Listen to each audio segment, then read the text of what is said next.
Hello, friends. I'm Olivia. This is AV Club. Usually, I'm talking about literary fiction or horror books, but today I'm actually doing a book tag. This is the relationships book tag, and I was tagged to do this actually by Criminali about 2 years ago. And I think at that time I wasn't uploading regularly. And so I just missed it in my notifications. And earlier, like in the past few months, I was going through old notifications and saw it in my mentions that I was tagged in this video. And although it's maybe a little bit cringe to be doing it so far after the fact, we can do it now. And I thought, what better time than like the week of Valentine's Day to be talking about relationships? So without further ado, let's get into the questions. And I'll tag the original creator and Chronoli in their videos down in the description. But the first question is, what books have you had the longest, or what book have you had the longest? But for me, it's definitely a collection. So the books that I've had the longest, I got in elementary school. I have, lots of books at my parents' house and lots of books that unfortunately got culled in the great move to Australia. So these are the oldest books that I have by far. And that is the movie tie-in version to Lord of the Rings. I got these in, I think, fourth grade. And I haven't read them yet. They were in my 25 books to read in 2025. This is how far I've gotten into the first one. And you can tell whenever I was reading these because this is the bookmark that I had from school at that time. So yeah, from the first term of George W. Bush's presidency. So it has been a long time coming that I've had these and been meaning to read them. I, like many other children, was fascinated with Lord of the Rings. I haven't rewatched the series either since Return of the King came out. Like, I've seen The Fellowship of the Ring lots of times, but have only seen The Two Towers a few times and The Return of the King once. But I do still plan to read these, so that's why they've come with me so far and across so many years, because I do want to eventually read these. It just hasn't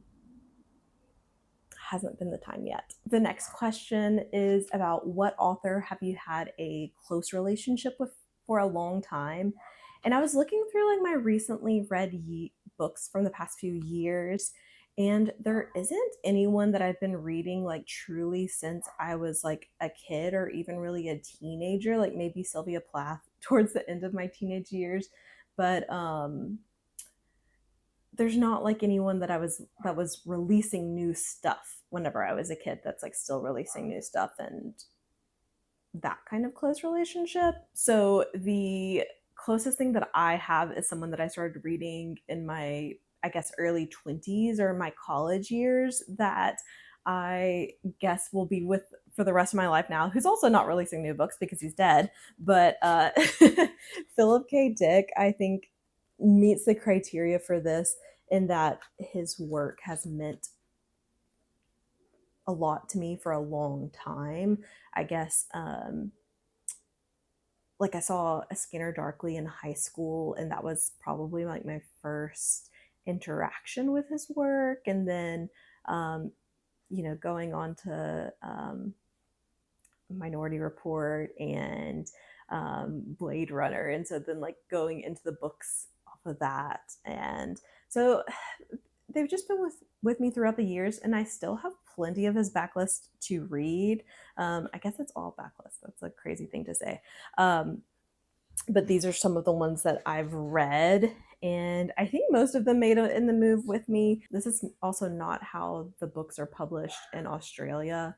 So my collection, my perfect collection of all of these that are in the same design, has ended now. But honestly, it was already like a very sketchy situation because they look the same, but some have matte colors and some have glossy colors, which is an insane decision. But yeah, I guess we have a close relationship.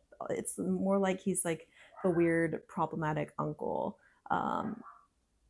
But but it's a long-standing relationship. And the next question is about who you have a new relationship with. And I really got back into reading in a big way in like 2019. So most of my relationships with authors I feel like are fairly new.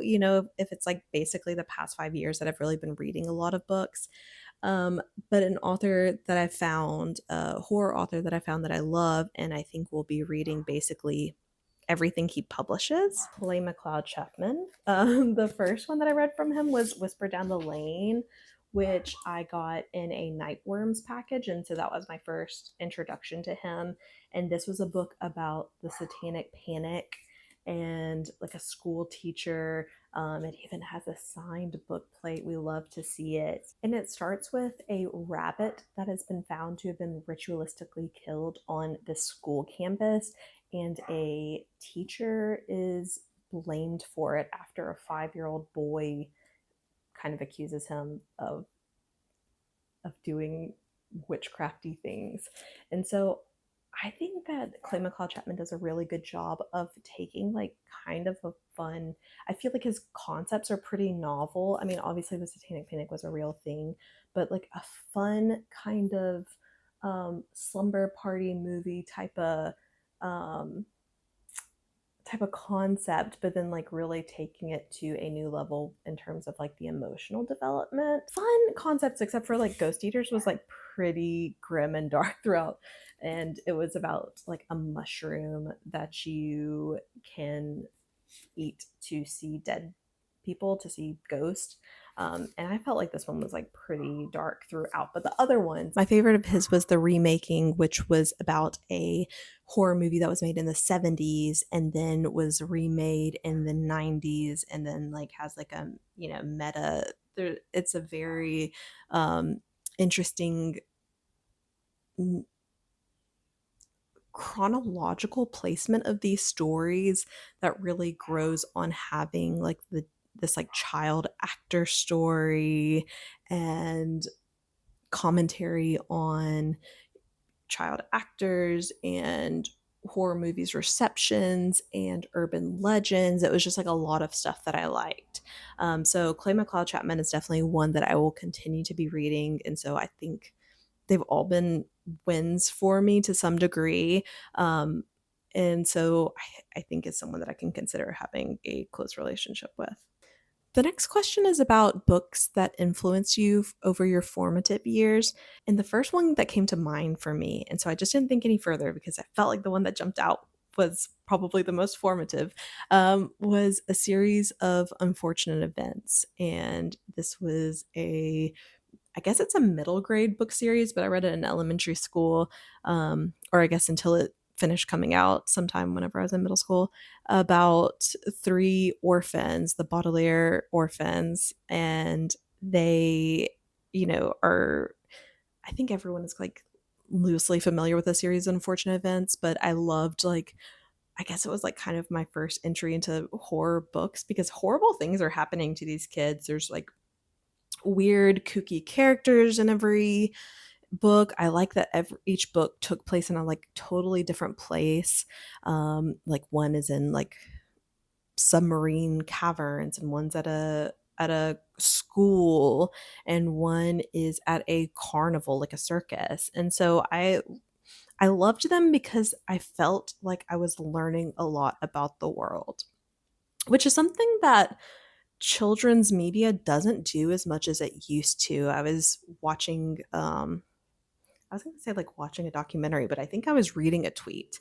I think I was reading a tweet about how children's animation, like whenever we grew up watching like Bugs Bunny as kids, and it would kind of bootstrap you into a lot of adult culture just by watching Bugs Bunny, that you were learning about opera and Shakespeare and a lot of kind of adult words and themes. And it wasn't that the cartoons that we watch were for children, and now like the people making children's animation are basing it off of previous children's animation, and it's just kind of like this like monster eating itself, and there's not as much like adult culture in it that really teaches kids to want to learn about anything other than just watching more children's animation.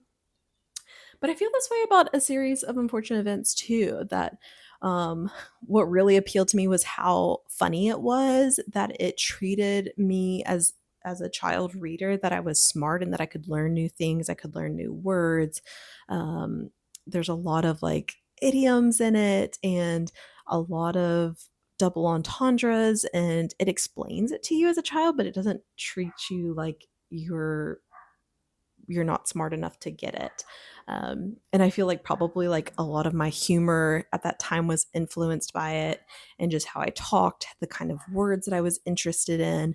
And so I feel like, in terms of like, that I still love the idea of the concept of it. And also, like, it taught me to love horror and different types of characters. And I don't know. I feel like that has to be like the most formative series I could have read. And still, like, now that I'm talking about it, I kind of want to reread them. I think that they would still be fun. I also was like so gagged at the idea of a series written by like an anonymous author, that Daniel Handler like wrote under like a pseudonym, and like the whole thing was like from this like perspective of a documentarian of their lives, that somewhat self-inserted. Like, that was, it was just so captivating. And I think we need more of that. The next question is about a book where a two character relationship takes up a lot of the book, or the book revolves around a two character relationship. And the one that stuck out to me was Simple Passion by Annie Ernaux. And this is a book about a real affair that Annie Ernaux had. In the description for it, it says that she documents the desires and indignities of a human heart ensnared in an all consuming passion, blurring the line between fact and fiction. It courses a 2-year relationship with a married foreigner, where every word, event, and person either provides a connection with her beloved or is subject to her cold indifference. And it was really about that idea of a relationship that might look toxic to other people, but was so all encompassing of your personality. So obviously that's like not ideal, but truly what it feels like to be in that moment. And I felt like it captured it so well.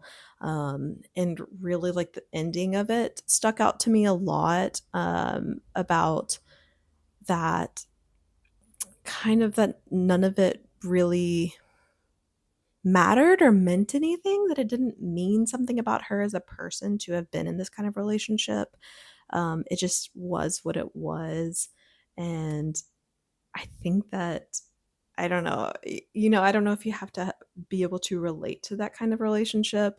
Um, but for me, it was a very captivating read, and it made me feel very seen and, um, very valid.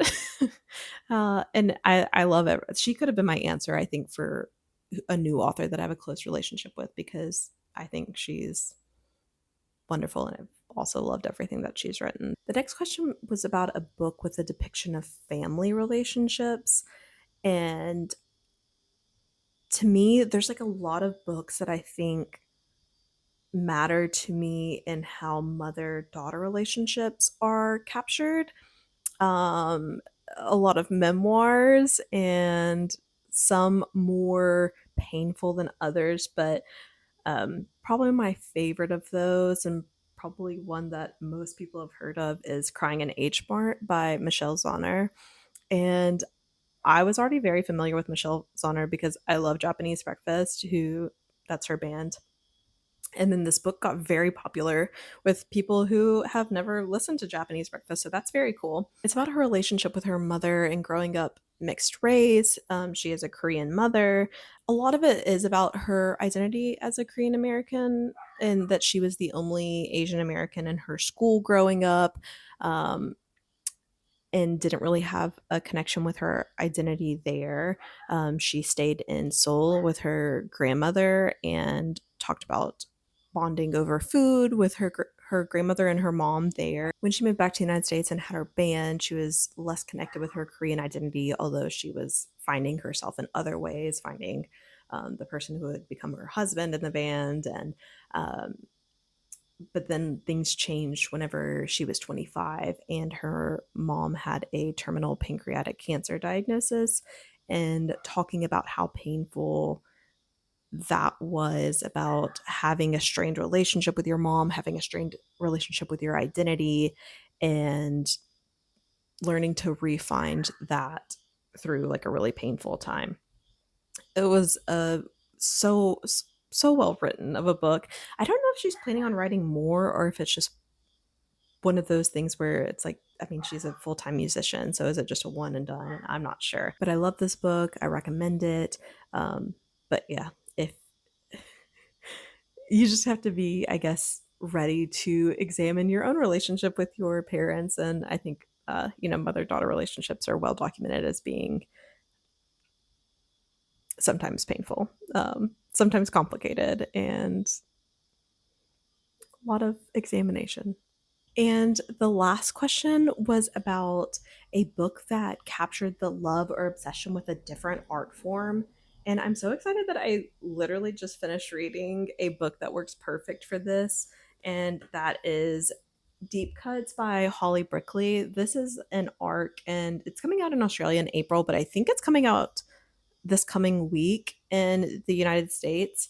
But this is so much about the love of music and the type of people whose relationships are very colored by music. This is like the 2000s indie scene going into like indie sleaze in New York. It's a bi-coastal book, so there's a lot of California and a lot of New York in it. It's about, I guess, like a long-standing relationship. It's compared to Tomorrow and Tomorrow and Tomorrow. I don't know that it's like quite so epic as that, where I guess that could have worked for this prompt too for video games. But this one is just like they're so obsessed with music and they couldn't even understand their relationship without having the language of music. So I think um this is what works perfectly. But the main character, Percy, has moved from Indiana and meets Joey and Zoe, who are a couple at school. And Joey and Zoe break up pretty early into the book for understood reasons. And so the relationship is really between Percy and Joey over the years. And their ability to communicate via music, that Percy is big into music writing about music, and um, being able to give Joey feedback on his songs because he's a musician. So it courses like both of them. We really follow Percy throughout the book, and Joey is kind of like in the background for a while. And but whenever they come together, they always come together and they're talking about music that they loved before, new music that's coming out. That's like a really interesting aspect to me as someone who was really big into the indie music of the 2000s, that you see you see the Shins new slang come out. You see the Shins before they have an album out, and then you see Interpol come out, and the Decemberist, and all of that. So it's really interesting um, from a music lover perspective too. But I think it's like Tomorrow and Tomorrow and Tomorrow, where you don't have to be familiar with the like video games or music already in order to appreciate the story that it's building. But what I was saying was like I think it's different than from Tomorrow Times Three, because it's just a much thinner book, and so it's just like not quite as epic or covering quite so many years. You're not spending so much time physically as a reader with them as you would in Tomorrow and Tomorrow and Tomorrow. Also compared to Daisy Jones and the Six, which not really that, because I feel like the biggest part of Daisy Jones and the Six is that you're getting so many perspectives in a documentarian style, which isn't this book. But I loved the writing style of this book. I think that this is going to be a really popular book. And if you're a music lover, especially like of that scene, then I think Deep Cuts is one to read. That's all I have to say about relationships today. Um, I don't know if you want to do a book tag. I think this one's like a pretty interesting one. It's good to do a book tag every now and then, I think, to be able to talk about books that I haven't talked about before or haven't talked about in a while, talking about new books, old books, all of that. So, thank you to Ollie for tagging me in this. I'm happy to have gotten to it much belated, but I will talk to y'all again soon. Feel free to subscribe if you want to join me again in the future. But I'll talk to you later. Bye.